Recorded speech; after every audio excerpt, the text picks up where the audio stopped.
بسم الله والصلاة والسلام على رسول الله السلام عليكم ورحمة الله تعالى وبركاته Fatwa al-Islamiyya saison 3 Fatwa numéro 2 de Cheikh Saleh Swaliodi al-Fawzani As-Su'al, la question: est-il autorisé de devancer l'imam dans la prière?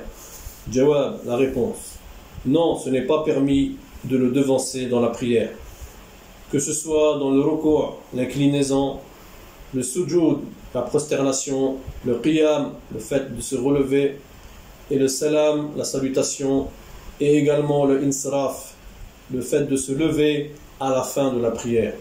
Et ceci est la parole du prophète sallallahu alayhi wa sallam dans un hadith authentique où il dit: le imam a été mis pour vous pour que vous complétez avec lui.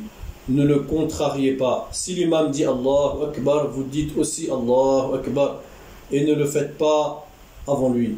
Et s'il fait le ruku', alors faites le ruku' et ne le faites pas avant lui. S'il dit Sami'a Allahu liman hamidah, dites Rabbana wa lakal hamd. Si l'imam fait le sujoud, faites le sujoud et ne le faites pas jusqu'à ce qu'il fasse le sujoud.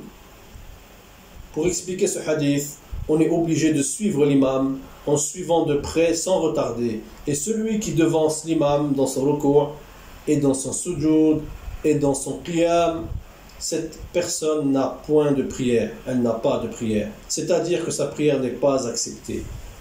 Par la parole du prophète Mohammed sallallahu alayhi wa sallam qui dit: l'un de vous ne craint-il pas que s'il lève sa tête avant l'imam, que Allah ne transforme sa tête en la tête d'un âne, ou bien que Allah ne transforme son image en celle d'un âne?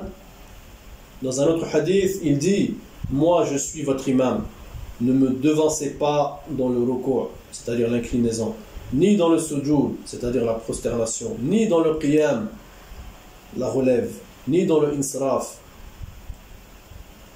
c'est-à-dire de laisser seul à la fin de la prière en se relevant rapidement.